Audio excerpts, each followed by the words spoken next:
En nombre de Dios y de la patria se abre la sesión. La señora secretaria dará lectura a la cuenta. Para la cuenta de la sesión del día de hoy han llegado los siguientes documentos. La primera es una excusa del señor subsecretario de Hacienda, don Juan Pablo Rodríguez, porque tiene tope de horario con la Comisión de Hacienda del Senado, en lo que respecta al proyecto de ley de reajuste. También se recibe una excusa de la ex directora de presupuesto, la señora Javiera Martínez, a través de esta secretaría, que fue invitada a la sesión del día de mañana. También hay un informe enviado a la Comisión de Educación, recaído en el proyecto iniciado en moción, que modifica diversos cuerpos legales con el objeto de facilitar la creación de nuevos establecimientos educacionales. Y la Cámara de Diputados, en la sesión del 3 de junio, a solicitud de la diputada Iracy Hasler, acordó remitir a la Comisión de Economía, Fomento, Micro y Pequeña Mediana Empresa, una vez que se ha despachado por esta comisión el proyecto que está hoy día en tabla, que autoriza mayor endeudamiento del gobierno central durante el año 2026. Igualmente, es decir, luego que se despache hay que mandarlo, por cierto.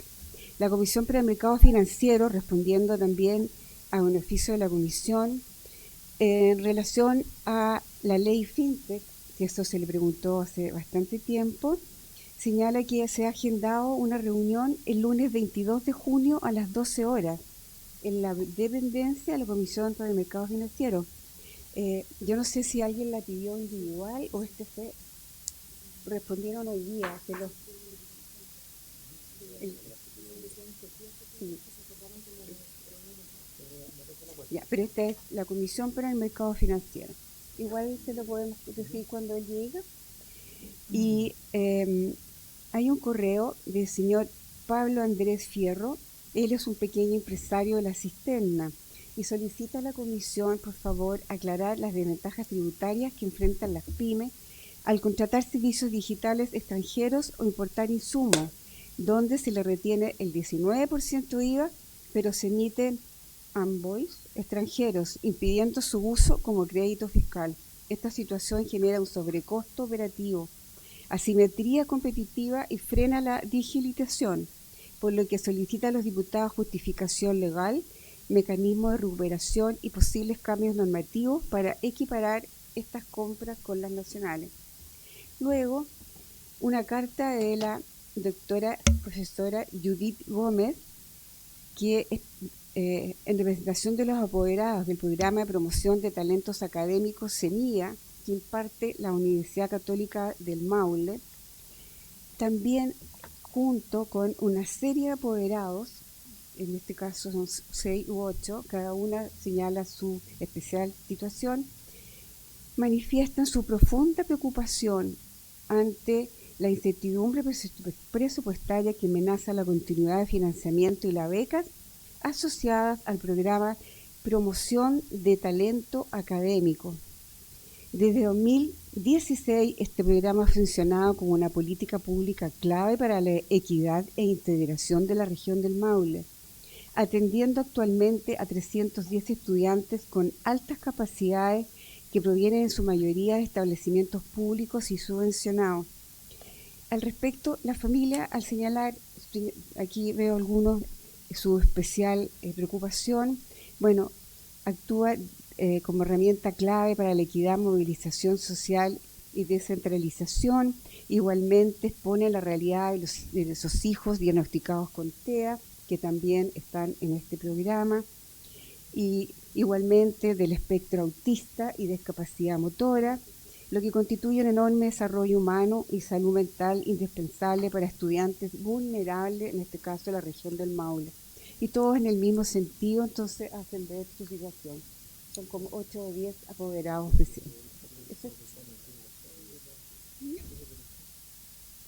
O sea, bueno, no sé, como es falta de presupuesto, habría que enviarlo al ministerio. O sea, claro, puede ser educación y hacienda, o no sé si el señor director de presupuesto podrá decir algo respecto. La La diputada Priscila Castillo tiene algo que decir respecto al punto. Diputada. Presidente, es con respecto al punto número 7, 8, 9 y 10, que tienen que ver con el programa Semilla UCM. Quiero brevemente contar que este es un programa maravilloso que se desarrolla en la región del Maule a cargo de la Universidad Católica y que estudiantes de distintas comunas de la región van todos los sábados a la universidad desde, si no mal recuerdo, desde quinto, séptimo año básico. Tienen un contacto permanente con el mundo universitario, con talleres, con capacitación, con trabajo muy eficiente. Entonces, no sé si es posible que se pueda oficiar al Ministerio de Educación, al presidente de la República, por su intermedio, presidente, para reconsiderar destinar los fondos para que este programa continúe desarrollándose, porque la información que nosotros tenemos es que se le quitaron todos los recursos para que pueda seguir implementándose, y se viene desarrollando hace muchos años con eficientes resultados, con niños que hoy día están en la universidad, y que el programa ha sido muy exitoso porque ha permitido que los niños tengan una mayor preparación, sobre todo niños vulnerables, y con el aporte también que hacen los municipios. Todos los municipios se colocan con el tema de la movilización para transportar a los niños los días sábados a la universidad. Lo que podríamos hacer es tal vez, más que al presidente de la República, porque esto yo creo que se ve más sectorialmente, es pedir información respecto a este programa en específico, a nombre de la Comisión de Hacienda, atendido que nos llegó esta solicitud, que son varias, al Ministerio de Educación para que nos comuniquen cuál es la decisión que se está tomando respecto a este tema, y qué justificaría las medidas que se pueden tomar de ello si es efectivo que es así. No sé si les parece que hagamos eso y que nos respondan por oficio. ¿Estaría de acuerdo la comisión en que informáramos? ¿Sí? Ya. Entonces, oficiemos en nombre de la comisión al Ministerio de Educación y que nos expliquen en detalle las medidas que se han tomado respecto de este programa de promoción de talento académico, y además que nos expliquen las razones, si es que se ha decidido discontinuarlo o no, las razones, y que nos acompañen antecedentes respecto a este tema. Esto sin perjuicio, naturalmente, diputada, que también existen otros para confrontarlos, pero esperemos, veamos cuál es la respuesta, porque hasta donde entiendo solamente se está hablando del peligro, no es que se haya cortado el programa, sino que están alertando que posiblemente podría ser. Eso es lo que yo leo en las cartas. ¿Se cortó? Ya, entonces que informen si esto efectivamente se cortó o no se cortó, y que informen a la comisión. ¿Ya? Ok. ¿Alguna palabra más respecto a la cuenta? Ya, entonces partamos. La orden del día. Diputado Brito. Pensé que no alcanzaba, presidente, gracias. Alcancé justo, solo quería mencionar el agradecimiento por, en el caso suyo como presidente de la región metropolitana, hacer la causa de los pescadores artesanales y de las áreas de manejo propias, en el entendido de las dificultades que están pasando, y la reunión que tuvimos el día de ayer en el Ministerio de Hacienda, en donde encontramos muy buena disposición tanto del coordinador de política tributaria como del servicio, y nada, tenemos todas las esperanzas puestas en poder encontrar una buena solución, pero nobleza obliga. Fue una productiva reunión y agradezco que, habiendo tantas dificultades y problemas, se hayan dado el tiempo para hacer esto una de las prioridades. Muchas gracias. Muchas gracias, diputado Brito, y nada, por favor, lo que corresponde, creo, a cualquier diputado que visite esta comisión, y yo creo que estamos todos en lo mismo, es que si se detecta un problema que afecta a los chilenos, aquí no hay color político, sino que trabajamos por los que nos pagan el sueldo, que son los trabajadores, los vecinos y los habitantes de este grandioso país.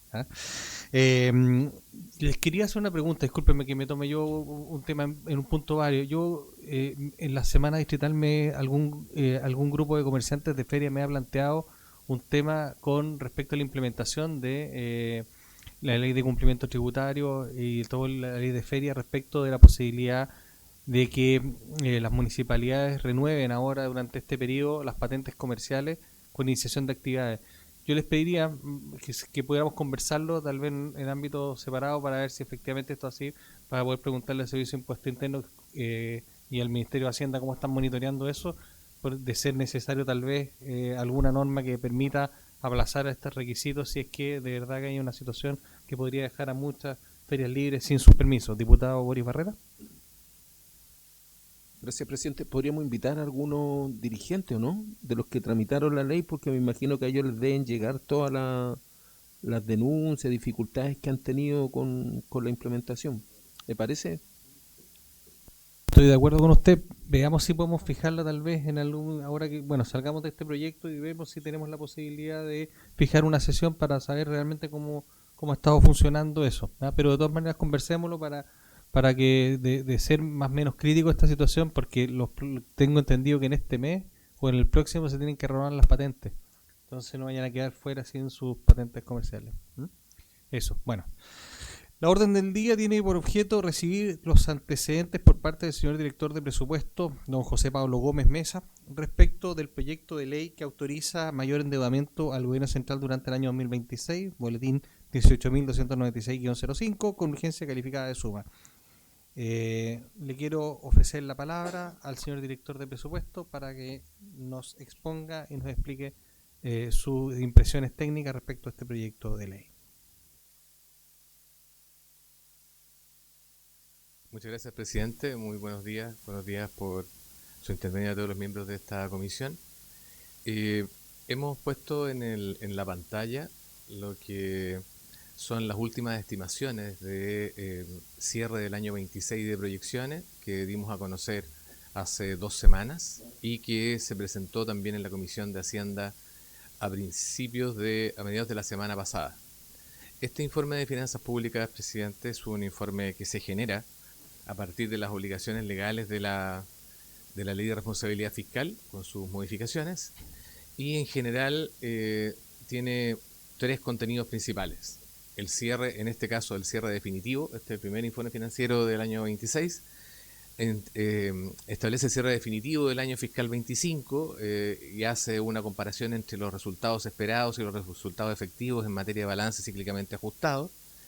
Al mismo tiempo actualiza la situación para el año 2026.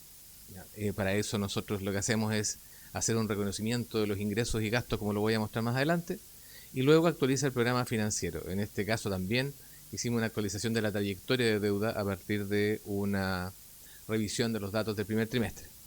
Lo relevante para el proyecto de ley, presidente, es el segundo punto, la actualización del 2026. Si me permite, nosotros dejamos la presentación completa para conocimiento de esta comisión. Insisto, este informe de finanzas públicas es ya no se imprimen tanto, pero es parecido a el que está en la página web nuestra.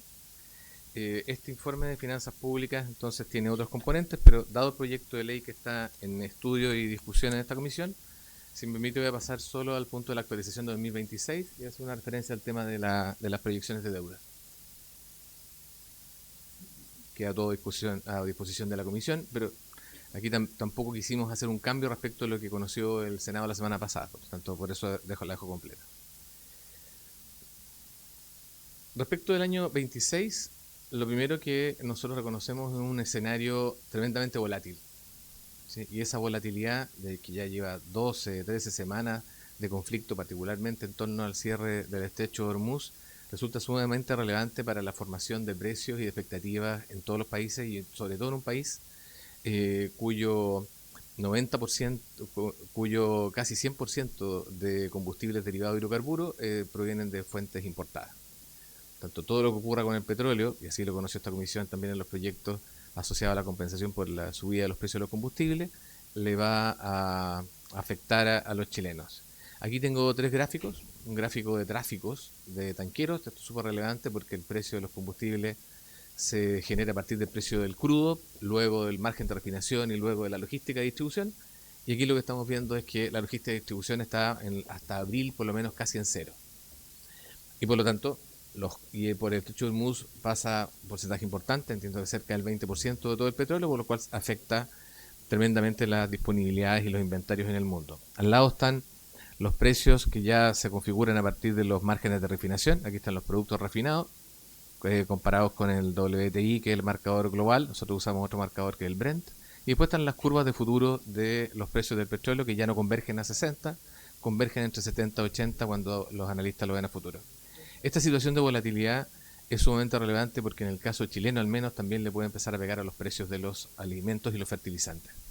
Empieza a pegar no solo empieza a pegar a la canasta básica, y como me voy a saltar esto, es conocido que en el caso de China además ha empezado a consumir más cobre y por lo tanto el precio del cobre ha subido. Eso es una buena noticia. Pero lo cierto es que esta volatilidad genera un deterioro de escenario, y en este escenario global donde se empiezan a pausar las proyecciones de crecimiento y la posibilidad de tener también una flexibilidad en política monetaria también se pausa. Entonces ahí aparecen en barras las distintas proyecciones que ha ido teniendo el World Economic Outlook del Fondo Monetario para todos los países del mundo, y se puede ver que entre la proyección del 2025, que está en rojo, y la última azul, casi todas las proyecciones de crecimiento se han ido ralentizando o bajando, probablemente con la excepción de Estados Unidos, que es el país que está principalmente involucrado en las maniobras bélicas. En inflación también tenemos situaciones de cierta inestabilidad. Esto les puede pegar también a sectores de la producción en Chile, y como se observa en el IMASEC, aquí nosotros pusimos los datos hasta marzo, después subimos el dato de abril, que había sido más complejo todavía, hace poco. Y esto es por nuestro cierre estadístico, presidente, y lo mismo pasa con el desempleo. ¿Sí? Los datos que anticipábamos y la complicación ha sido aún mayor. Esto ha sido lo que hemos visto en los últimos meses. Finalmente, esto siempre lo completa el análisis. Lo que nosotros tenemos es que el IPC entonces está mostrando una cierta tendencia al alza, como lo comentaba. El tipo de cambio ha mostrado también una volatilidad, y la tasa de interés ha tendido a mantenerse, con lo cual se ratifica lo que estábamos diciendo, que se pausan las posibles bajadas. Cuando la tasa de interés es muy alta, puede tener efectos de contención de la inflación, pero también afectar el crecimiento, y por lo tanto casi todo el mercado espera baja de tasa. Pero con la incertidumbre, las tasas en general tienden a quedar más o menos constantes, y es que no, en algunos casos pueden volver a subir. Lo que nosotros hacemos entonces en este escenario, presidente, es corregir casi todas las variables que teníamos de evolución del año. Y esto, insisto, este es el cierre estadístico al 31 de marzo, y ya estamos a puertas de publicar el próximo IFP a mediados del próximo mes. Pero ya veíamos que si el año pasado, lo que se ve en el IFP del tercer trimestre, se esperaba un crecimiento de 2,5% del PIB, hoy día nosotros estamos presentando un IFP con una proyección de crecimiento de 2,1%. Dado el último IMASEC, efectivamente, los analistas están mostrando unos números aún más bajos, presidente, pero todavía no hemos llevado eso a nuestra estadística. En el caso de la descomposición de este PIB, veíamos que el PIB no minero tenía una relativa tensión respecto de lo que tenía el IFP anterior, pero en el PIB minero vemos una caída. Se esperaba que creciera 3,4, y hoy día estamos con un precio mayor pensando que crece 0. Fundamentalmente el efecto acá está dado por la producción, no está dado por los precios. La demanda interna la vemos también un poco caída, vemos el IPC incrementándose, vemos el tipo de cambio más bajo que el que se proyectó el año pasado, cuestión que sí va a tener después un impacto en la deuda, porque la deuda está denominada en dólares en la ley de presupuesto en el artículo 3º, pero un poco más alto que lo que se proyectó en enero, el precio del cobre más alto naturalmente, y como lo mencioné al principio, el principal factor de inestabilidad en precios en el mundo, el precio del petróleo, que estamos proyectando en $84 el barril. Con esto, presidente, entonces tenemos que hacer una recalibración de los ingresos esperados para el año. Y vamos entrando en la materia que usted preguntaba. Respecto del IFP anterior, pero esto se profundiza respecto de la ley de presupuesto del año pasado, nosotros estamos observando que los ingresos van a caer, insisto, esto respecto del IFP de febrero de este año. ¿Sí? Respecto del IFP de febrero de este año, nosotros observamos una caída en ingresos totales de 347.000, que es lo que está abajo. Sin embargo, en materia de ingresos tributarios, vemos un cambio en la composición donde, gracias al precio del cobre, la tributación de la minería subiría en 723.000 millones, pero la menor renta IVA por una economía un poco más deprimida genera una caída de tributación de cerca de 1.9 billones de pesos, poco más de 2.000 millones de dólares, dando un total de 1.179 billones de pesos. Todo el resto de los precios, en el caso de Codelco, suben parcialmente por efecto del precio del cobre. Las imposiciones previsionales suben un poco en función de la inflación. Las medidas tomadas de contención que se explican en el propio IFP llevan a que, por ejemplo, se retire un poco más de ENAP entendido que tuvo resultados sobrenormales el año pasado, por lo tanto no afecta la posición de la compañía. Reconocemos un mayor precio del litio y reconocemos los ingresos esperados de una mayor recaudación del CAE, que es lo que está abajo, presidente.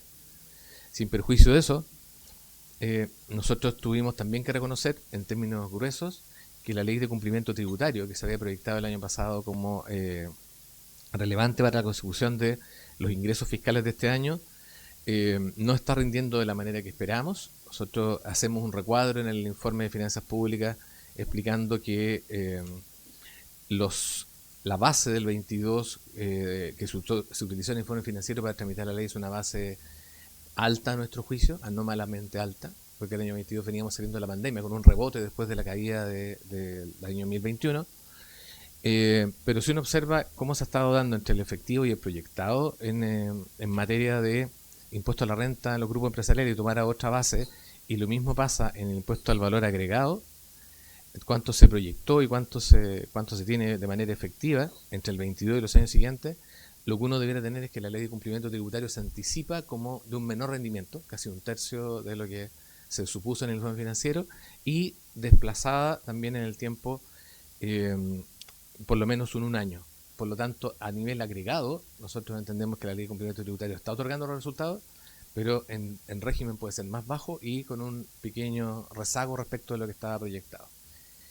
Y por lo tanto, eso explica también que la mayoría de los números que nosotros vamos a ver durante el año 2026 son más bajos que respecto de lo que se propuso el año 2025 para la tramitación de la ley de presupuesto.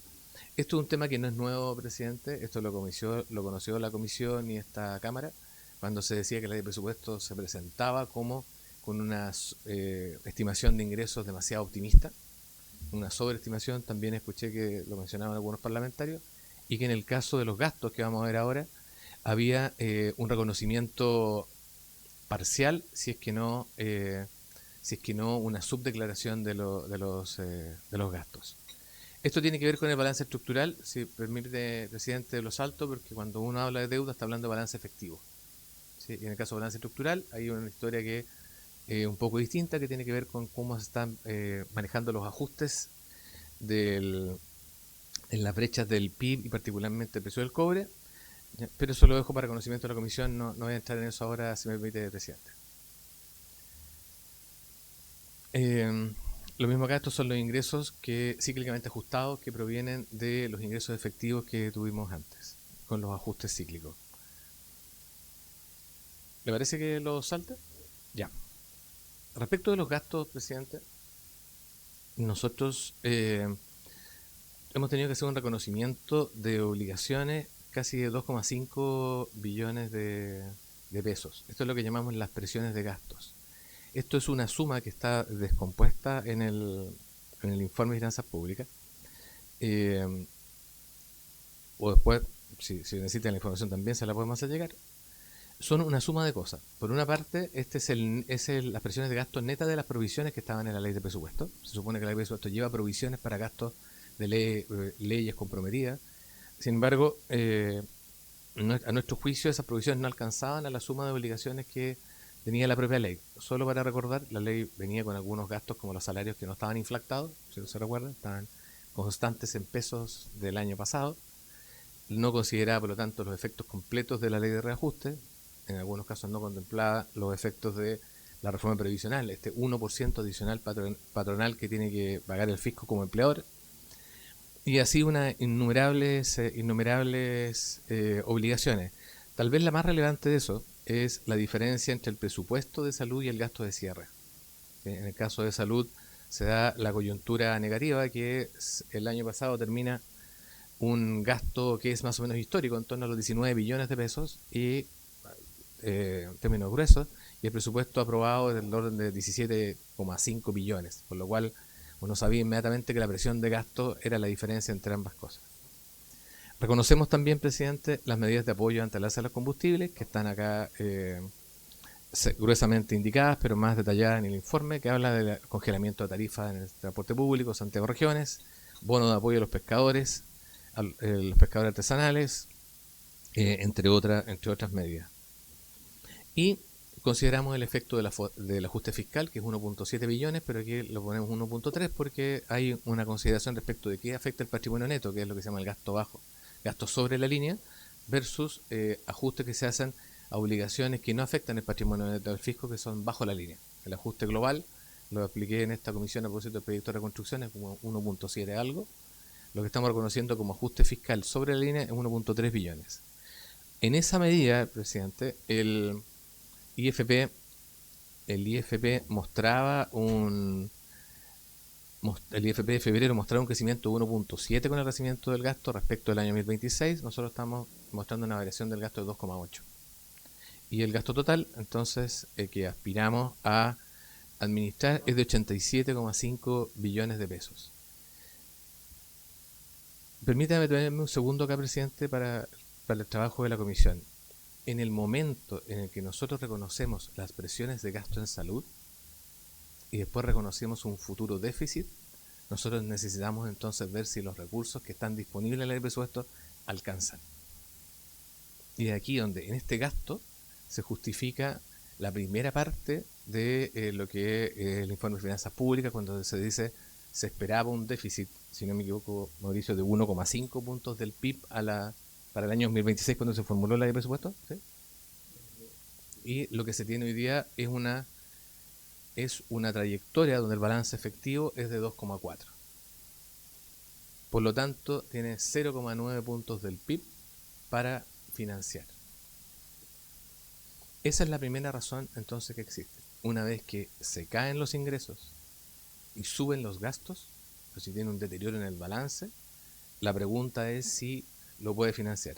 Y hay que recordar que los 17.400 millones que se fueron a la ley de presupuesto el año pasado, se supone que completaban el financiamiento, cerraban el marco de gasto.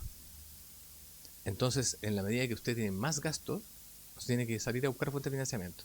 Y ahí uno se pregunta entonces, ¿cuáles son las fuentes de financiamiento?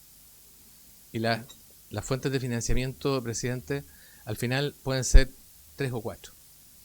Esto estaban explicados en el informe financiero. La primera es si usted tiene activos del tesoro suficientes. ¿Sí? Esos 0,9 puntos del PIB, todavía no entro en consideraciones de tipo de cambio, pero ya las mencioné. Cuando usted piensa en eso, usted puede decir, bueno, tengo fondos del tesoro, es decir, FES o FRP para poder retirar. Si hablo del FES, la ley de presupuesto puso una norma en que si yo tengo que retirar más de 0,3 puntos del PIB, tengo que venir a este Congreso. Y aquí la diferencia entre el déficit del año pasado y el actual es 0,9, o sea, tengo que venir al Congreso de la misma manera. El problema es que los activos del Tesoro ya no son infinitos, son cerca de 4.000 millones de dólares. Por lo tanto, retirar un punto del PIB nos hubiera dejado con fondos del Tesoro, el FES, en un nivel extremadamente bajo y probablemente eso va a ser muy penalizado por el mercado. Vamos al tipo de cambio. El tipo de cambio, lo mencioné hace un rato, en el escenario macro es más bajo que la ley de presupuesto. Esa diferencia cambiaria para la ley que cuando usted va con una ley de 17.400 millones de dólares con 958 pesos de tipo de cambio, usted propone espera recibir una cierta cantidad de dinero. Cuando el tipo de cambio es más bajo, naturalmente, si emiten dólares, lo va a tener al tipo de cambio al día. Si lo va a llevar a la Contraloría, también lo tiene que llevar con el tipo de cambio vigente. Por lo tanto, va a tener menos pesos. Entonces, la sola diferencia cambiaria genera un efecto adicional sobre las necesidades de financiamiento. Y quiero traer a colación un tema adicional que no está acá, y me pido disculpas por no traerlo, que es lo que aparece en el fondo, aparecen los otros activos del Tesoro. Los otros activos del Tesoro terminaron el año pasado con 46 millones de dólares. ¿Se acuerda? Esto comparado con los, yo diría, hasta el año 2022, con rangos que estaban oscilando entre los 3.000 y 4.000 millones de dólares, incluyendo los años de pandemia. Y en los últimos 2 años, 23, 24, del orden de 500 millones de dólares. Bueno, si usted termina con una caja, un saldo en caja de 46 millones de dólares, lo cierto es que tampoco tiene una fuente de financiamiento para usar en el año. Con lo cual no tiene capital de trabajo. Entonces, ¿qué es lo que está proponiendo el Ejecutivo? Primero, hay que llenar esta brecha de financiamiento. El 1,5 que propuso la ley de presupuesto con 2,4. En segundo lugar, hacerse cargo del tipo de cambio. Y en tercer lugar, tener capital de trabajo para poder, de alguna manera, ya sea cerrar frente a la volatilidad externa o, en el mejor de los casos, no terminar con una deuda flotante tan alta, que el año pasado terminó con 3.300 versus, o sea, este año la deuda flotante era de unos 3.300 millones de dólares versus un promedio de 2.000 en los últimos 2 años y antes unos 1.500. Entonces, rellenar ese capital de trabajo para no terminar con una deuda flotante tan alta, que es finalmente una suerte de crédito proveedor, ¿no? Uno no le está pagando a los proveedores del Estado, de todos los tamaños. Entonces, esos son los fundamentos del informe financiero que presentó el Ministerio de Hacienda, presidente. La deuda proyectada en este espacio, la voy a avanzar, está... La deuda que proyectamos en este informe financiero es de 43,1 puntos del PIB. Ese 43 considera que se financia todo el gasto. Es decir, si yo financiara esa diferencia de déficit fiscal, entonces no tendría más deuda que 43,1. Si yo emito por encima de eso, es decir, los temas cambiarios no debieran verse afectados porque afectan el stock de deuda, pero los 1.500 millones adicionales sí pueden tener ese efecto.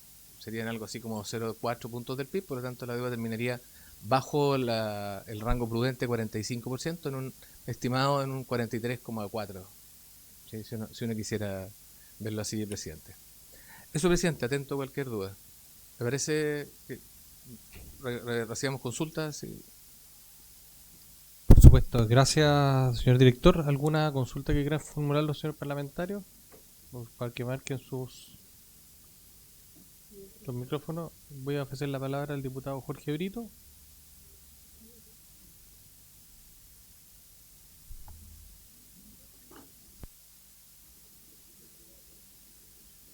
Presidente, muy buenos días. Particularmente, de todo lo expuesto, quiero concentrarme en la situación de los hospitales públicos que sufrieron un recorte de 413.000 millones de pesos. Sería más creíble la preocupación respecto a lo insuficiente del monto asignado a salud de la ley de presupuesto si es que no hubiese ocurrido ese recorte en este año. Pero cuando se manifiesta una preocupación por una ley que el ministro de Hacienda en esta comisión llamó una ley de presupuesto imaginaria para el sector salud, y después se lleva adelante un recorte de estas características, es contradictorio, es poco creíble. Más allá de eso, lo importante es apuntar a la solución. Y la política fiscal es importante, siempre ha tenido un curso, pero también siempre ha tenido límites de restricción de gasto. La situación de los hospitales respecto al recorte no es inocua. Estuve en el Hospital Van Buren con su dirección, con los gremios, con el Consejo Local de Usuarios de Salud, y a raíz del decreto número 333 se estima que a partir de finales de agosto se comenzarán a cerrar pabellones producto de la falta de insumos para poder operar. Es decir, que tenemos pabellón, tenemos médicos, tenemos enfermos esperando, pero no tenemos insumos. Pero si los pacientes llevan sus insumos, se pueden operar. Entonces, yo entiendo el rol de las direcciones de presupuesto, que juegan el mismo rol independiente del gobierno de turno en cuanto a la necesidad de recortar gasto público, pero también nuestro deber es contener y poder priorizar, y el aspecto de la salud pública creo que es un aspecto prioritario. Es por eso, presidente, que le quiero solicitar por su intermedio que la IPRES nos pueda mostrar el mismo análisis y proyección, pero excluyendo de los recortes al sector salud y especialmente a los hospitales. Me parece que podría incluso encontrar apoyos transversales si es que construimos una unidad para defender que las listas de espera y las atenciones hospitalarias no se vean perjudicadas por los recortes que están ocurriendo, y que la explicación la conocemos ahí, y es una explicación racional, tiene sustento en la teoría, pero también tiene que llevarse a la realidad. Gracias, presidente. Gracias, diputado Brito. Diputado Boris Barrera, y después el diputado Fernando Ugarte. Gracias, presidente. Tengo dos preguntas, o sea, una pregunta, no dos. En la diapositiva número 19, en la tabla, donde aparece la proyección de ingresos efectivos del año 2026, no sé si la puede colocar, será posible, ¿no? La 19. Dice esa, no la otra. A esa. Me gustaría saber si tiene desagregado ahí donde dice menor ingreso de renta e IVA, donde aparecen los 1903.6. Si lo tiene desagregado en lo que corresponde realmente al impuesto, en la menor renta y lo que es IVA, porque no sé, eso menos se debe en la proyección que tienen por el tema de la reforma que se está tramitando ahora.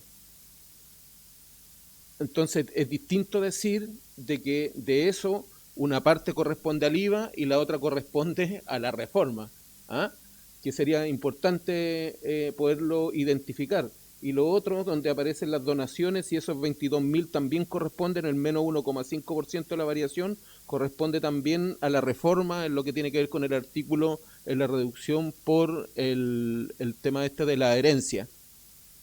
Esa es la primera pregunta, presidente. O sea, si corresponden eso, que pueda desagregar esos 1.900 que tiene arriba para saber realmente cuál corresponde a IVA y cuánto corresponde a la reforma, y si esa parte que dice donaciones en menos 1,5 en la última columna corresponde también a parte de la reforma. Y lo otro, ¿cómo se conjuga esto? Porque al final, en el último gráfico donde aparecía una proyección del 46, y algo % de la deuda, ¿cómo se conjuga eso con, o si lo conoce ya, o cuándo lo vamos a conocer, el límite el prudente que le dicen de la deuda, para también colocar como en contexto, o sea, qué tan mal estamos, qué tan mal vamos a estar si no conocemos cuál va a ser la meta que se van a fijar? Si la meta va a ser 49,5, como dice un informe que salió ayer de unos estudios, de unos centros de estudio, o va a ser mucho más exigente, considerando todo lo crítico que han sido con el gobierno anterior cuando se fija 45% de la deuda como prudente. Eso, presidente, gracias. Diputado Fernando Ugarte. Gracias, presidente. Buenos días, director. Particularmente uno de los puntos que vimos era la ley de cumplimiento tributario. Entonces, si podemos tener más claridad respecto a las falencias que ha tenido en la cantidad de impuestos que ha podido captar. De hecho, un punto en la cuenta era justamente una de las medidas de la ley, que era justamente el IVA a la exportación extranjera, apuntando sobre todo a las pymes y a las MIPE. Yo comparto por su intermedio con el diputado Brito la preocupación en temas de salud. Sí, en el caso de la región de O'Higgins, el distrito, en el hospital regional, la reducción es de 1.800 millones, que para ser franco, cuando se topa con la deuda que estamos arrastrando y que llegamos hoy día a 34.000 millones, parece ser un poco de impacto menor. Tengo muy claro la postura del Ministerio en que los 52 programas del Ministerio de Salud no se han afectado, y por otra parte, al menos en la región de O'Higgins, justamente las listas de espera han ido a reducción, sobre todo la oncológica. Entonces, la frase del ministro, al parecer que con menos se puede hacer más, está resultando ser cierta. Pero después de esas introducciones, si no aprobáramos este aumento de deuda, al margen de, obviamente, el impacto, yo comparto con el diputado Barrera por su intermedio, presidente, en obviamente tratar de no llegar a, si vamos a ser capaces de contener la línea en 45. Y lo otro es, si no aprobáramos, ¿cuáles son las consecuencias de no aprobar? ¿Qué vamos a tener que dejar de hacer? ¿Qué no vamos a poder pagar? No le pido el detalle en fino, director, pero significa que las deudas que estamos arrastrando, por ejemplo, en los temas de salud, no los vamos a poder cubrir, y por ende vamos a tener impacto, y por ende no vamos a tener insumos en el mes de agosto. ¿Qué impacto va a tener en otros programas o en otros requerimientos que hoy día tiene el Ejecutivo? Gracias, presidente. Gracias, diputado. Diputada Priscila Castillo. Sí, gracias, presidente. Hacer la consulta al director a propósito de este mayor endeudamiento que vamos a tener como país. ¿Cómo se materializa el endeudamiento? ¿A qué plazo? ¿Qué tasa de interés? ¿Cómo se paga? ¿Que me pudiera explicar en términos simples cómo funciona el endeudamiento? ¿Quién fija las cuotas, los intereses y cómo pagamos en definitiva esta deuda? Gracias, diputada. Diputado Juan Marcelo Valenzuela. Muchas gracias, presidente. Presidente, por su intermedio, 3 dudas que nos genera. Uno tiene que ver con el pago a proveedores y pymes. El monto adeudado detallado en la DIPRE asciende a 1.500 millones de dólares. En ese sentido, ¿existe un plan de priorización en el que se ponga en primer lugar a las pymes, por ejemplo, con un mayor riesgo de liquidez? ¿Hay algún criterio ahí que podamos observar? Segundo, respecto de la sostenibilidad de la deuda, estamos prácticamente en la línea roja en cuanto a la deuda respecto del PIB. ¿Y ahí cuál es la medida concreta para salvaguardar el límite prudente del 45%? ¿Hay alguna acción inmediata respecto a la gestión de pasivos del Estado, por ejemplo? Pedir la deuda en otra unidad monetaria, saber si hay alguna gestión respecto a eso. Y tercero, el costo financiero y fiscal. ¿Existe alguna proyección de escenario conservador en el que se mida el impacto sobre el espacio fiscal disponible? Adicionalmente, ¿en cuánto se puede ver afectado el riesgo soberano respecto de la deuda que se está solicitando? Si eso está calculado y nos genera algún impacto adicional. Muchas gracias, señor presidente. Muchas gracias, diputado. Ya, quería yo preguntarle al director lo siguiente. Lo que pasa es que, con ocasión de la pregunta que hace el diputado Brito respecto al tema del presupuesto de salud, yo quería preguntar lo siguiente. ¿Estos recortes que están denunciando hospitales son producto de la aplicación de la actual ley de presupuesto aprobada por el Congreso o se están aplicando los recortes acordados por los distintos ministerios? Porque yo tuve una reunión con un director de un hospital y me dijo que en este minuto no le han notificado nada a él y que solamente lo que le han notificado es la ejecución presupuestaria aprobada por este Congreso, que un poco va en la línea de lo que usted señaló respecto de el menor presupuesto considerado el año pasado para el presupuesto de salud, ¿ya? Esto de bajar de 19.000 billones a 17.000 billones, más o menos aproximado. Entonces quiero preguntarle si efectivamente eso, para que aclaremos si al final lo que se está aplicando son las medidas de contención de gasto del gobierno del presidente Kast o es el presupuesto que se aprobó, el último presupuesto que se aprobó el presidente Boric. Lo otro que quería preguntarle, director, es por qué no esperamos que se apliquen las medidas de contención de gasto, muy en la línea de lo que señalaba la diputada Priscila Castillo. En el fondo, ¿por qué es necesario hacer pedir esta autorización de deuda?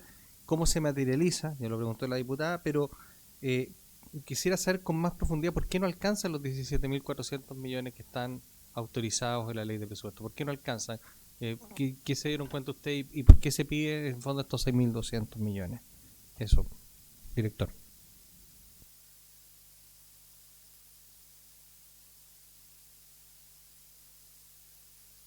Gracias, presidente.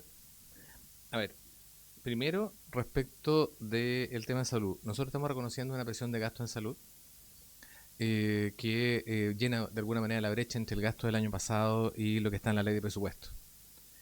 La situación en el caso, todos los recortes han sido conversados con los ministerios y lo que se está buscando efectivamente es eficiencia. Hay materias de horas extra, hay materias de concentración de personal en áreas críticas, hay materias que tienen que ver con mejores procedimientos de compra. No tengo la presentación acá, presidente, pero hicimos una en la Comisión de Salud del Senado la semana pasada con el ministro respecto de esto.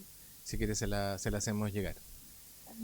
La situación de salud es una combinación del presupuesto que quedó, que es más recortado, por eso algunos hospitales dicen que esto es lo que tengo y no me va a alcanzar, con recortes que se han hecho en materia de eficiencia.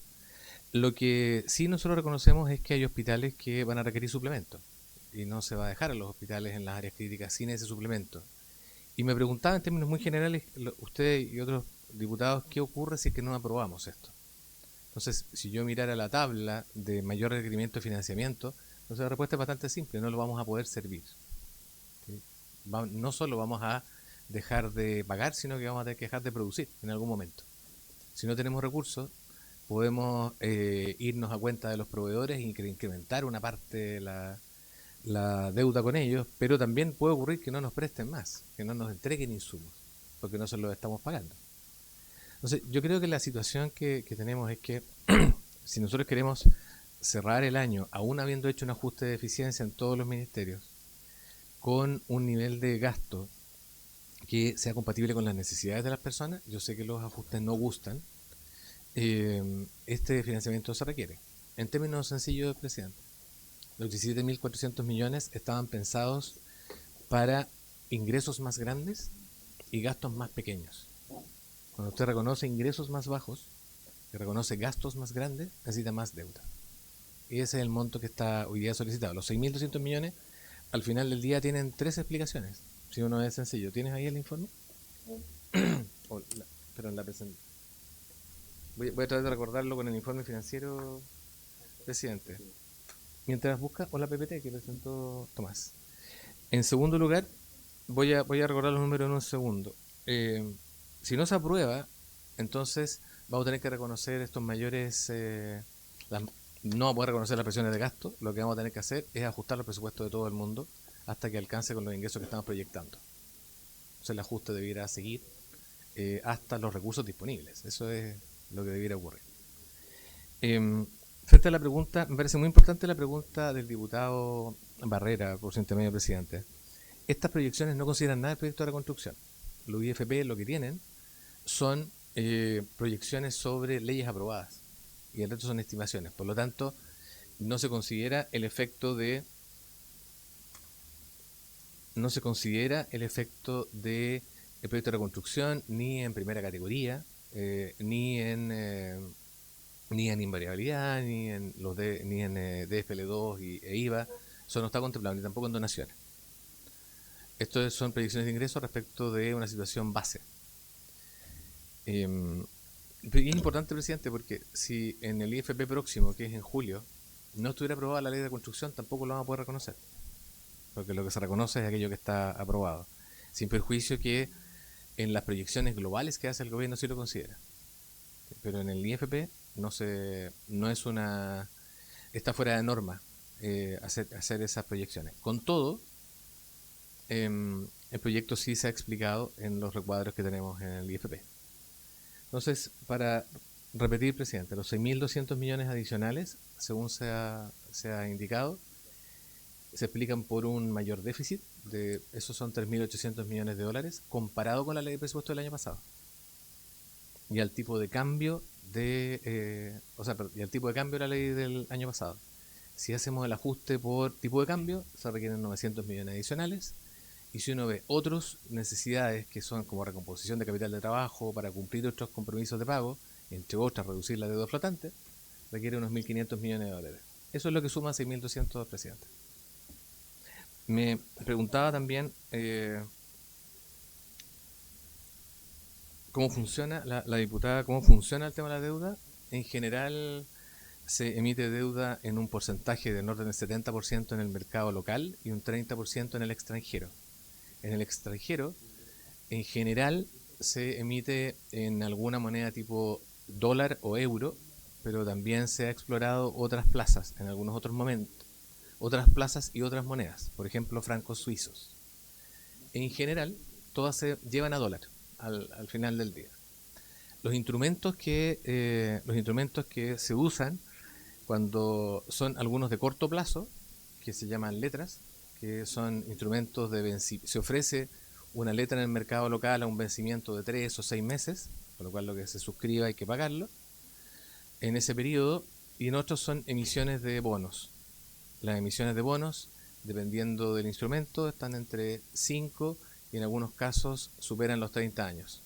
En la mayor cantidad de las veces se oscila en la emisión de bonos en torno a los 10 años de duración. Las tasas a las cuales hoy día se está colocando la deuda son en promedio del 5%. Esa es la tasa de colocación hoy día. La tasa, sin embargo, como hubo periodo, hay deuda que se contrató a otra tasa anterior, hoy día la tasa promedio está un poco debajo del 4%. Si uno ve toda la deuda que tiene como stock, la tasa promedio está un poco bajo el 4%, pero hoy día si yo salgo a poner, voy a colocar al 5%. La forma, lo último que contesto al respecto, para no alargarme mucho, son una suerte de licitación cuando se pone un bono.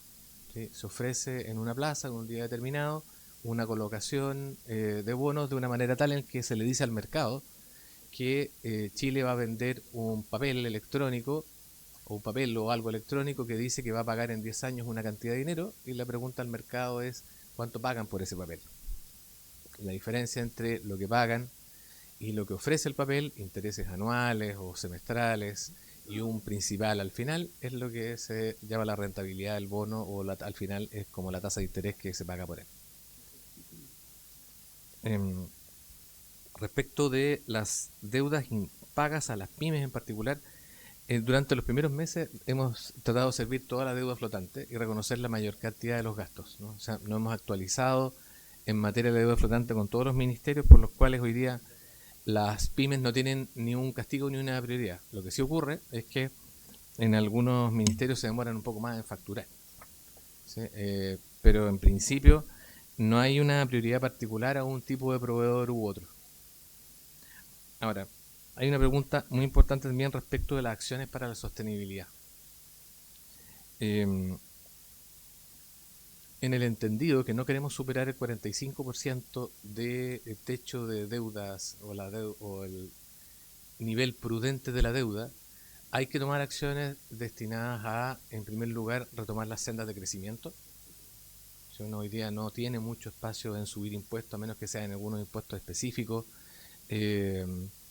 como se propone el tipo tabaco en el proyecto de reconstrucción, pero hay que en el fondo a la misma tasa incrementar la base, ¿sí? Que más chilenos paguen impuestos, por decirlo así. Por lo tanto, eso se consigue solo con mayor crecimiento. Las otras acciones de sostenibilidad también tienen que ver con contener el gasto. Yo creo que vamos a seguir una conversación de la evaluación de los programas. El sector, la ley de presupuesto tiene unos 600 programas, un poco más, de los cuales históricamente están evaluados mal o regular prácticamente la mitad. Y podemos entonces entrar en una discusión de mérito, ¿no? Mérito del gasto. ¿Por qué un programa que lleva 4 años con una evaluación regular o mala recibe recursos públicos? Y puede ser doloroso, porque en algunos casos pueden ser programas que a uno le gustan, pero a veces no alcanzan el objetivo, a veces se resultan muy caros para el objetivo, otras veces no alcanzan a los beneficiarios, otras veces se cambian beneficiarios y otras veces tienen modos de gestión que son muy complejos, ¿sí? De donde se presentan trazas de mal uso de recursos, como los casos de Junaed que hemos visto, ¿sí? Donde uno no corta cuando hace un ajuste ningún beneficio. Lo que se fuerza a la institución es a que se hagan mejores licitaciones para entregar los beneficios. ¿Me explico? Esas son las medidas en general que se están tomando. Mucho más microeconómico por su intermedio presidente, mucho más de gestión, y es mucho más el trabajo que están haciendo los ministros con la dirección de presupuesto. Creo que he contestado las preguntas del presidente. Muchas gracias, director. El diputado Jaime Coloma. Posteriormente.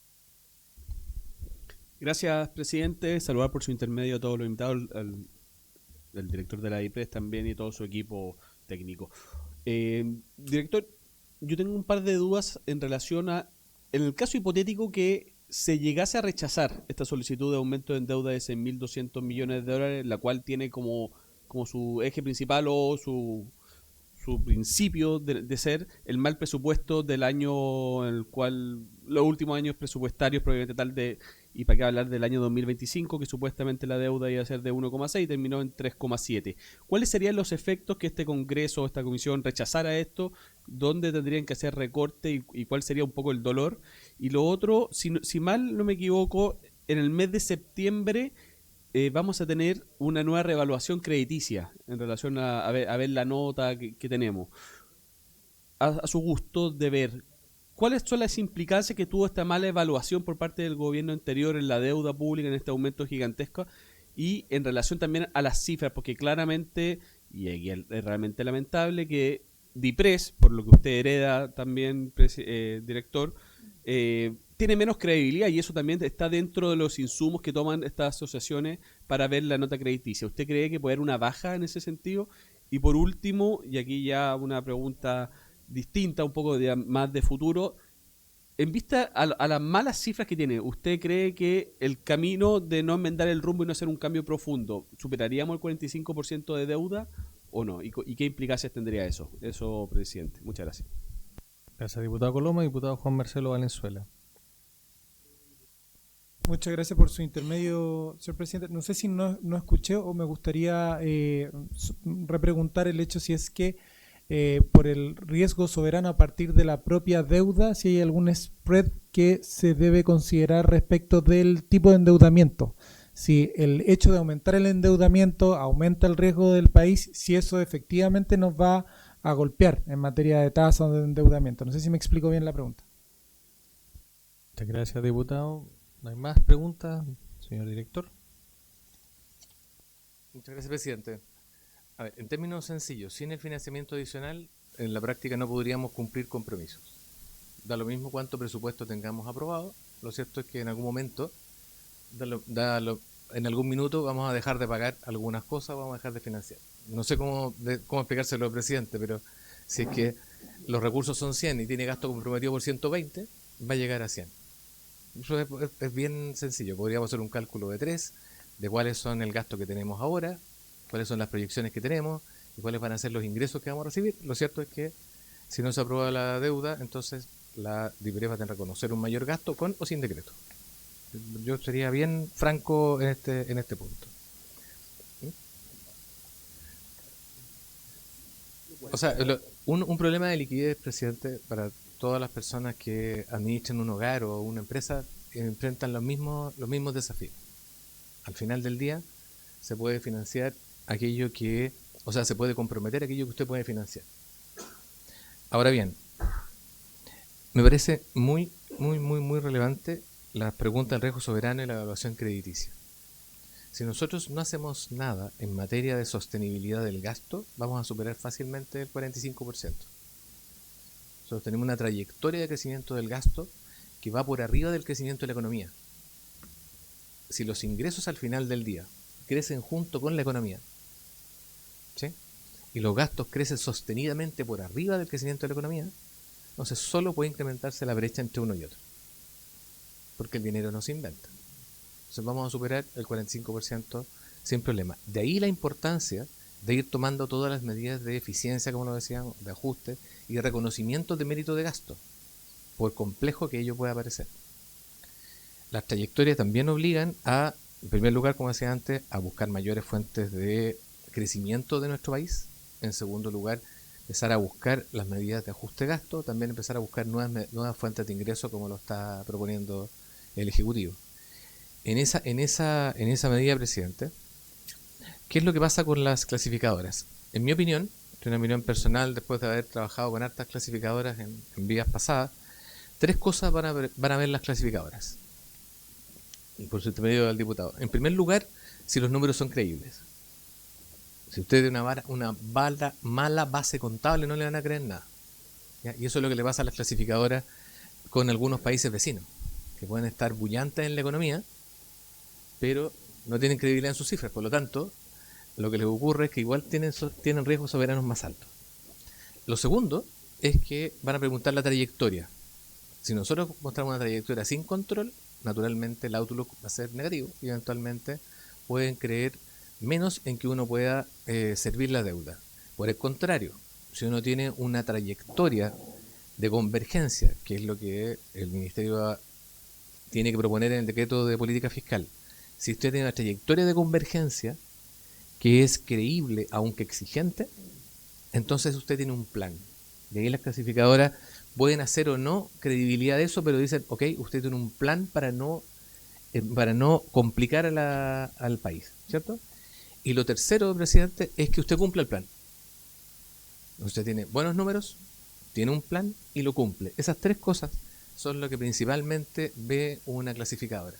Si uno lee el outlook o las evaluaciones, entonces se deteriora por situaciones de crisis, mejora por bonanza, pero al final del día, si es que usted muestra una trayectoria creíble y consistente hacia un cuidado de las finanzas públicas, entonces pueden poner un outlook negativo de repente por la situación externa, por ejemplo, pero al mismo tiempo no van a hacer una baja de clasificación. ¿Qué pasa cuando se produce una baja? Depende de cómo esté ocurriendo esto en el mercado. Hay países a los cuales se les ha producido una baja o se les ha producido una mejora y no cambian prácticamente su situación deudora, porque también el mercado no necesariamente funciona como las clasificadoras. Y en algún momento del tiempo, a un inversionista norteamericano que quiere tener un portafolio diversificado, le puede interesar tener un país como Chile, que es lo que habitualmente ocurre, y Chile es uno de los mejores países de la región, por lo tanto está disponible a comprar bonos no a un precio exorbitante. Entonces, no se altera la tasa.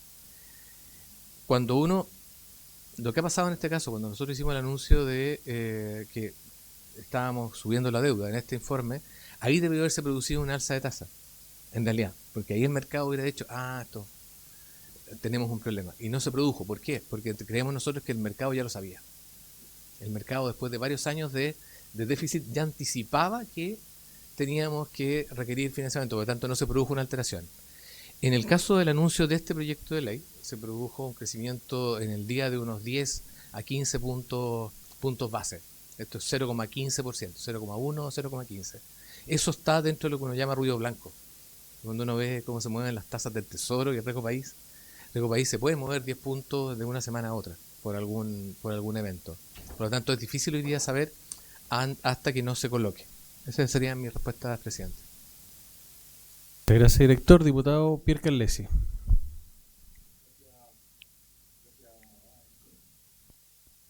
Gracias, presidente. Me gustaría que si el director pudiera hacer un poco de futurología y ver si es que en el transcurso de este gobierno podríamos tratar de convergir y poder reducir el endeudamiento. ¿Ve alguna ventana para reducir el endeudamiento a través del ahorro en el gasto público, a través de la eficiencia en el gasto, a través de distintos mecanismos que vamos a evaluar?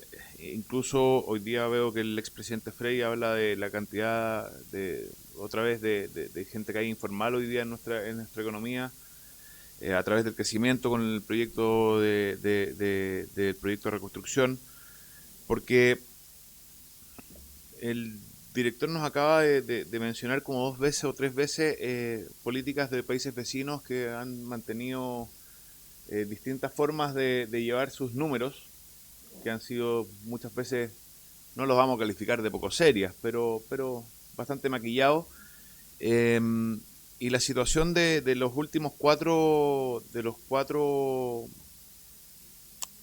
informes a los que nosotros nos hemos referido permanentemente, otra vez que lata hablar del gobierno anterior, pero de la antigua administración de la DIPRES del gobierno del presidente Boric, si esto afecta o ha afectado en algún nivel el costo de los créditos para nosotros, podría afectarlo, y cómo podríamos rápidamente subsanar eso, porque si nos prestan más caro vamos a tener que pagar más caro. Y cada vez estamos usando más de nuestro Producto Interno Bruto en pagar intereses, y la idea es pagar menos intereses cada vez. Entonces, ¿hay alguna forma de converger a la histórica y tradicional responsabilidad fiscal en Chile? Eso, presidente. Muchas gracias. El diputado Jaime Coloma. Muchas gracias, presidente. Muy cortito en relación, en virtud de nuestra capacidad un poco de fiscalizar que tenemos. Quería consultarle, director, en base a los malos números que deja la administración anterior, ¿qué medidas están tomando como DIPRES para evitar que estos descalabros se vuelvan a producir en el tiempo? Porque lamentablemente el Ministerio de Hacienda, positivamente el Ministerio de Hacienda siempre ha tenido una muy buena evaluación con cifras reales.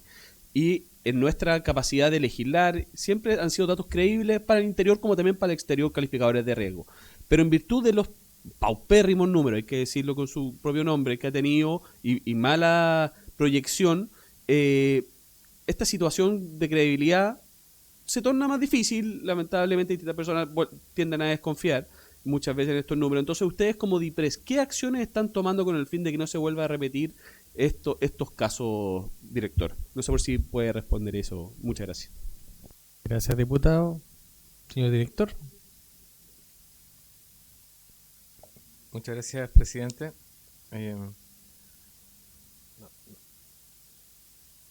A mi institución, a mí no me gusta mucho hacer futurología, perdón por su intermedio, diputado.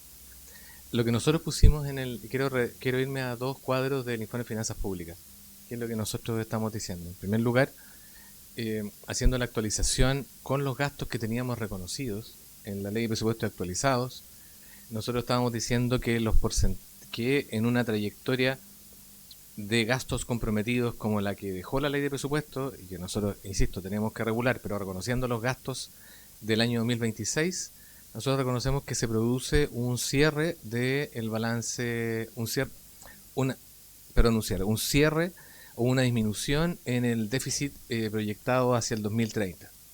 Esa es la proyección que tenemos. Sin embargo, hacemos una nota en el mismo informe y en la presentación respecto que la política fiscal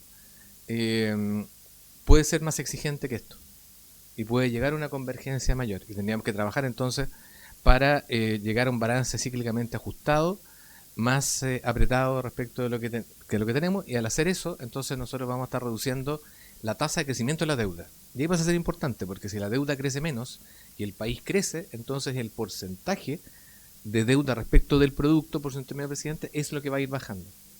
En la medida que tengamos superávit, vamos a ir pagando la deuda. Sin embargo, el peso de la deuda disminuye también cuando el país crece. ¿Sí? La métrica que se usa es deuda dividido por el producto. Por lo tanto, si el producto crece, ¿sí? Para una deuda que es constante y controlada, uno tiene una disminución en la tasa de la deuda.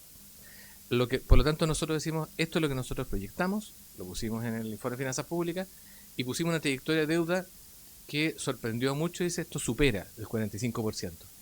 Es esto lo que nosotros decimos es el desafío. Nosotros tenemos que hacer gestión a partir de estos números. ¿Sí? El costo del crédito, el costo de la nueva deuda depende mucho del mercado y mucho de lo que hablábamos hace un rato. Si el mercado nos cree o no que vamos a una trayectoria de administración fiscal responsable. Si no nos creyeran eso, entonces el costo del crédito se va a encarecer. O sea, aquí depende mucho cuál es la consistencia que tengamos en la administración fiscal. Me refiero al Estado, presidente, no solo al Ministerio de Hacienda. Ahora, respecto de las preguntas del diputado Coloma, tengo clarísimo que hay problemas en la DIPRES, en la que me tocó heredar. Muchos de esos problemas son relativamente antiguos, ¿no? Tienen que ver con faltas de procesos, o faltas de procedimientos y controles. Lo comentamos la semana pasada también a propósito de la misma pregunta que hizo uno de los senadores de la Comisión de Hacienda en el Senado, que de repente ciertos errores técnicos, lo decíamos coloquialmente, subían muy rápido. No sabíamos si eran errores o mala fe, pero subían un número malo podía escalar muy rápido. Entonces, hay una serie de procesos que estamos hoy día formalizando. El proceso de realización de este informe de finanzas públicas parece obvio, pero lo vamos a actualizar. El proceso de estimación de la deuda también lo vamos a formalizar en procedimiento. Y estamos haciendo otros dos procesos que parecen relevantes y que te mencionamos en el informe de finanzas públicas. El primero, que me parece muy importante, es que vamos a empezar a mirar el presupuesto en un marco de mediano plazo. Nosotros convocamos a todos los ministerios a que nos digan su expectativa presupuestaria para los 4 años, pero esto no es accesorio al presupuesto 2027, sino que es el marco previo para formular el presupuesto. ¿Por qué? Porque si yo no conozco la expectativa de gasto del año 27, 28, 29, no puedo asegurar la convergencia que estoy buscando en materia de deuda. ¿Sí? Si yo discuto todos los años desde cero, entonces, y todos los años tengo presión de gasto y no tengo un marco general, entonces ¿cómo puedo asegurar que tengo una convergencia? Esa es la pregunta que nos hicimos y eso es lo primero que estamos haciendo. Lo segundo, también aquí recibí una invitación del Senado, es que estamos mirando los programas. Estamos mirando mucho los programas.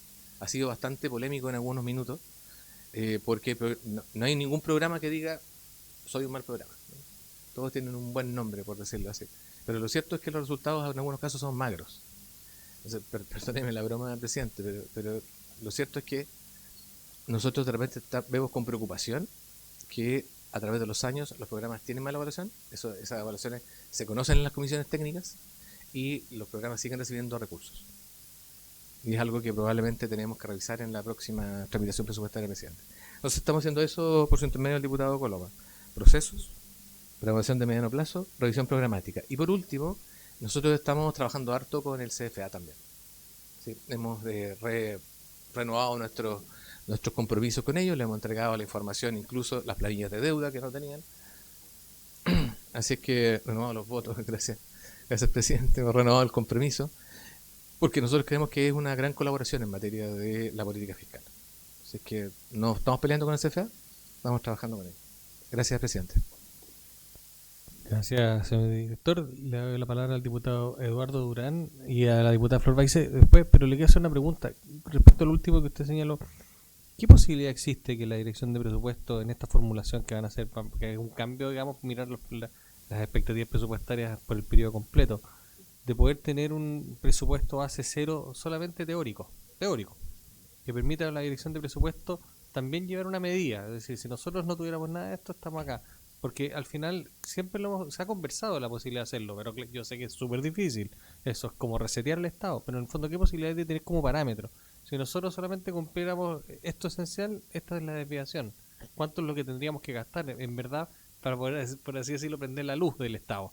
Ahora, todo lo demás, obviamente, es adicional. Diputado Durán y después la diputada Flor Baiza. Gracias, presidente. Saludar también a nuestras visitas. Me incorporé hace poco a esta sesión. Quería preguntarle al director de presupuesto si me podría dar, o nos podría dar, si no lo hizo, una relación de los últimos eventos, a lo mejor en los últimos 3 gobiernos, en que se realizó este mismo ejercicio de acudir aquí al Congreso para solicitar facultades para endeudarnos como país y bajo qué circunstancias se hizo. Eso, presidente. Gracias. Diputada Flor Baiza. Gracias, presidente. En relación a lo que se planteó de qué otras formas habían de reducir gastos actuales para evitar un mayor endeudamiento más allá del porcentaje que vamos o sea, que se está debatiendo en esta comisión. Y usted habló de que se está revisando la eficiencia del gasto público por su intermedio, presidente, al director de presupuesto, de los programas. Programas que, como bien decía, no hay ninguno que diga mal programa, sino que todos justifican o argumentan más allá de algunos que gastaban el 70% en remuneraciones, por ejemplo. Pero quiero un punto que es muy sensible y que ha sido tema en el último tiempo, que es, yo digo, ajustes en salud, no disminución ni gasto, sino que ajustes en salud. Lo que quisiera preguntar si está garantizado que no se va a disminuir la atención al usuario. Porque yo en los servicios de salud en que he estado, por ejemplo en el de Biobío, en la provincia, claro, lo que me han señalado es que van a reducir, por ejemplo, las comisiones de servicio, las licencias médicas que no se recuperan, que hay un tema ahí grave de recursos, finalmente, más allá de la salud, que puede estar, en el caso que la licencia esté, digamos, como debiese ser, ni siquiera habría que decirlo que sea real, pero que la recuperación también de eso para los servicios es muy lenta. Arriendos, me decían arriendos de maquinarias, clínicas para esterilización, por ejemplo, programas de orientación, de otro tipo que no van directo al usuario, que yo lo encuentro que en una economía como la que estamos hay que hacerlo, pero no se ha entendido así, o algunos se han encargado de que se entienda mal, de que es al usuario. Entonces, creo que es un tema que es muy, muy relevante y me importaría mucho si usted nos puede dejar en claro que no hay ninguna disminución de atención a lo que es el foco, lo que debe ser el foco de la salud, que es el usuario, o sea, los pacientes. Había un avance en oncología, por ejemplo, en disminución de lista de espera, pero también eso creo que es muy importante tenerlo, o por lo menos a mí me importa tener esa claridad como respuesta, no solo del Ministerio de Salud, sino que en lo financiero, de parte de ustedes, de la Dirección de Presupuesto. Muchas gracias, presidente. La diputada, señor director.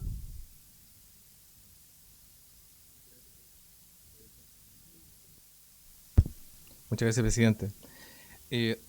Por cierto, respecto a la pregunta del diputado Durán, que yo recuerde, hay 2 eventos anteriores donde se ha pedido deuda adicional a la que estaba contenida en el artículo 3º. 2. El primero tiene que haber sido, no sé, la década del 2010, 2015, por ahí, que se pidieron algo así como $1.000 millones para capitalizar Codelco. Esos $1.000 millones no estaban en la ley de presupuesto cuando se aprobó la ley, por lo tanto se pidió financiamiento, según recuerdo, espero no equivocarme. Y lo segundo, que se pidió para la pandemia. En el caso de la pandemia se pidió... Sí, se pidió también porque se empezó a entregar el ingreso familiar de emergencia. Y eso requirió recursos en un escenario parecido a una de las peores crisis. Se hablaba esa vez del año 2030, donde se habían caído los ingresos porque la actividad económica estaba abajo y había que al mismo tiempo incrementar los gastos. ¿Ya? Se redujeron muchos gastos también, ahí nadie lo cuestionó, pero la actividad, se acuerda, en materia de infraestructura pública prácticamente se congeló. Pero habiendo dicho todos esos ajustes, lo cierto es que se requería también financiamiento adicional.